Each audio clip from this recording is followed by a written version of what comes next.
Harry Potter à l'école des sorciers, chapitre 5, le chemin de traverse. Harry se réveilla de bonne heure le lendemain matin. Il savait qu'il faisait jour, mais il garda les yeux fermés.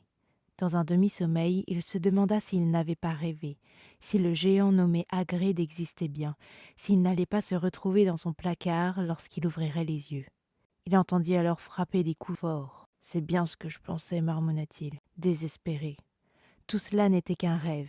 Voilà tante Pétunia qui cogne à la porte du placard pour me réveiller. » Résigné, il ouvrit les yeux et se redressa. Le gros manteau de Hagrid glissa de ses épaules et il vit l'intérieur de la cabane illuminé de soleil. La tempête avait cessé. Hagrid dormait toujours sur le canapé écrasé et Harry aperçut un hibou qui tapait d'une patte au carreau de la fenêtre, un journal dans le bec. Harry se leva en hâte. Il éprouvait une telle sensation de bonheur qu'il avait l'impression de sentir son corps flotter comme un ballon. Il se précipita sur la fenêtre et l'ouvrit. Le hibou entra aussitôt et laissa tomber le journal sur Hagrid, qui ne se réveilla pas pour autant. Le hibou se posa alors sur le manteau du géant et l'attaqua à coups de bec. Harry essaya de le chasser, mais l'oiseau le menaça avec des claquements de bec féroces et continua de s'en prendre au manteau. « Hagrid !» s'écria Harry. « Il y a un hibou !»« Paye-le !» grommela Hagrid, sans bouger de son canapé. « Quoi ?»« Il veut qu'on le paye pour le journal. Regarde dans les poches. » Le manteau du géant semblait être constitué uniquement de poches. On y trouvait des trousseaux de clés, des produits contre les limaces, des pelotes de ficelle, des bonbons à l'amande, des sachets de thé. Harry finit par dénicher une poignée de pièces de monnaie qui lui semblèrent bizarres. « Donne-lui 5 noises, » dit Hagrid d'une voix ensommeillée. « Noises ?» ?»« Les petites pièces en bronze. » L'oiseau tendit une patte et Harry déposa 5 noises de la petite bourse en cuir qui lui était attachée. Le hibou s'envola aussitôt par la fenêtre. « On ferait bien d'y aller, » dit Hagrid qui se redressa avec un bâillement sonore. « On a beaucoup de choses à faire aujourd'hui. Il faut aller à Londres acheter tes affaires pour l'école. » Harry retournait les pièces de monnaie entre ses mains. Il avait l'air soudain préoccupé, comme si le bonheur qu'il avait ressenti venait de crever comme un ballon. Hagrid. »« Oui, répondit le géant en chaussant ses immenses bottes. « Comment va-t-on faire pour acheter tout ça ?» demanda-t-il. « Je n'ai pas d'argent et l'oncle Vernon refuse de payer mes études de sorcier. »« Oh, ne t'inquiète pas pour ça, » répondit Hagrid en se levant. « Tu crois donc que tes parents ne t'ont rien laissé ? Mais leur maison a été détruite. Ils ne gardaient pas leur or à la maison. On va commencer par s'arrêter chez Gringotts. C'est la banque des sorciers. Mange donc une saucisse. Elles ne sont pas mauvaises quand elles sont froides. Et moi, je mangerai bien un morceau de ton gâteau d'anniversaire. » « Il y a des banques de sorciers ? » ?»« Il n'y en a qu'une seule, c'est Gringotts. Elle est dirigée par des gobelins. » Harry laissa tomber le bout de saucisse qu'il tenait.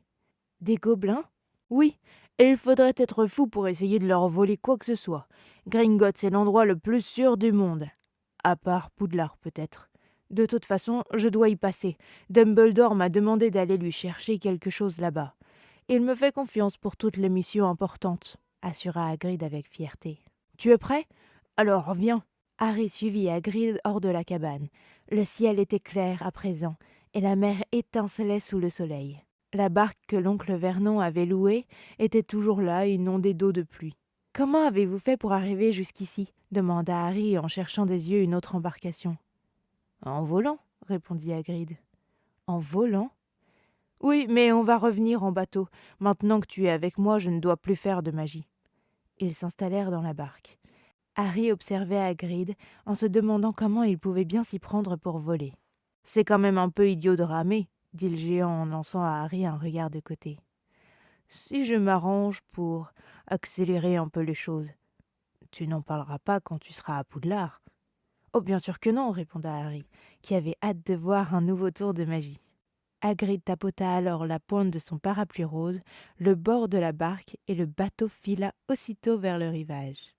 « Pourquoi est-ce qu'il faudrait être fou pour essayer de voler quelque chose chez Gringotts ?» demanda Harry. « Oh, ils n'ont pas l'heure pareille pour jeter des sorts, » répondit Hagrid en dépliant son journal. « On dit même que ce sont des dragons qui gardent la salle des coffres, et en plus, ce n'est pas facile d'y trouver son chemin. Gringotts est à des kilomètres en sous-sol, bien plus bas que le métro de Londres. En imaginant que quelqu'un parvienne à y prendre quelque chose, il finirait par mourir de faim en cherchant sa sortie. Harry resta assis en silence pendant que Hagrid lisait son journal, la Gazette du sorcier. Harry avait appris au contact de l'oncle Vernon qu'il ne fallait pas déranger quelqu'un qui lit son journal, mais il avait tant de questions à poser qu'il était très difficile de résister. Le ministère de la magie a encore fait des bêtises. Comme d'habitude, marmonna Hagrid en tournant les pages. Il y a un ministère de la magie demanda spontanément Hagrid.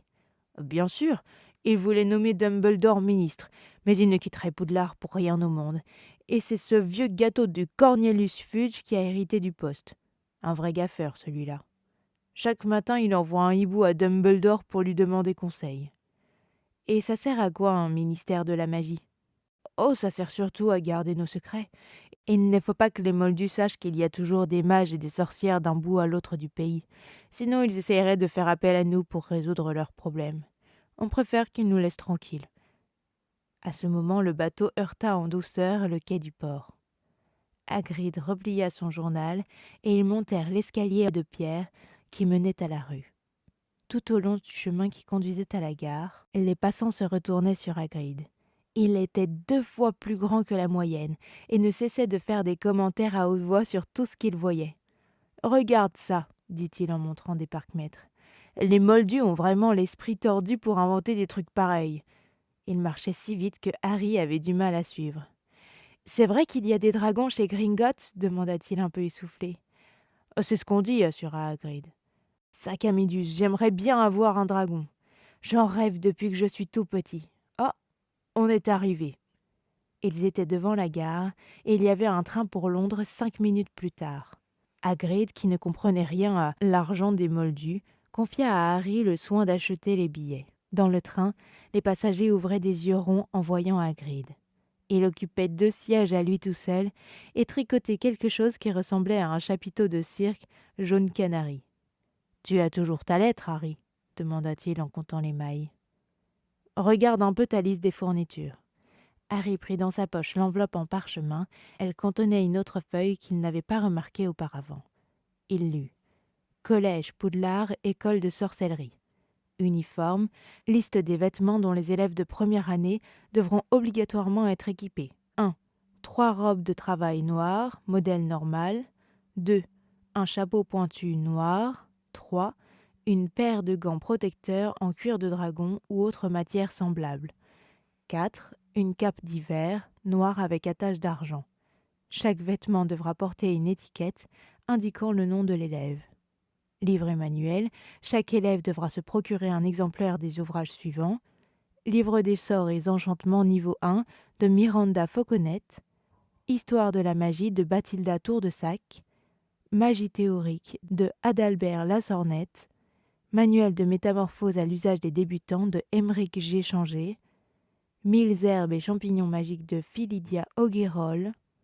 Potions magiques de Arsenius Bolitron. Vie et habitat des animaux fantastiques de Norbert Dragoneau. Forces obscures, comment s'en protéger, le Quentin-Jean Tremble. Fournitures.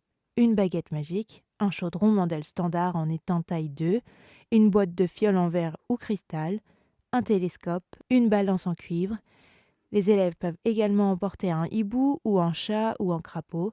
Il est rappelé aux parents que les élèves de première année ne sont pas autorisés à posséder leur propre balai. « Et on peut trouver tout ça à Londres ?» se demanda Harry à haute voix. « Oui, on sait aller » assura Hagrid. Harry n'était encore jamais allé à Londres.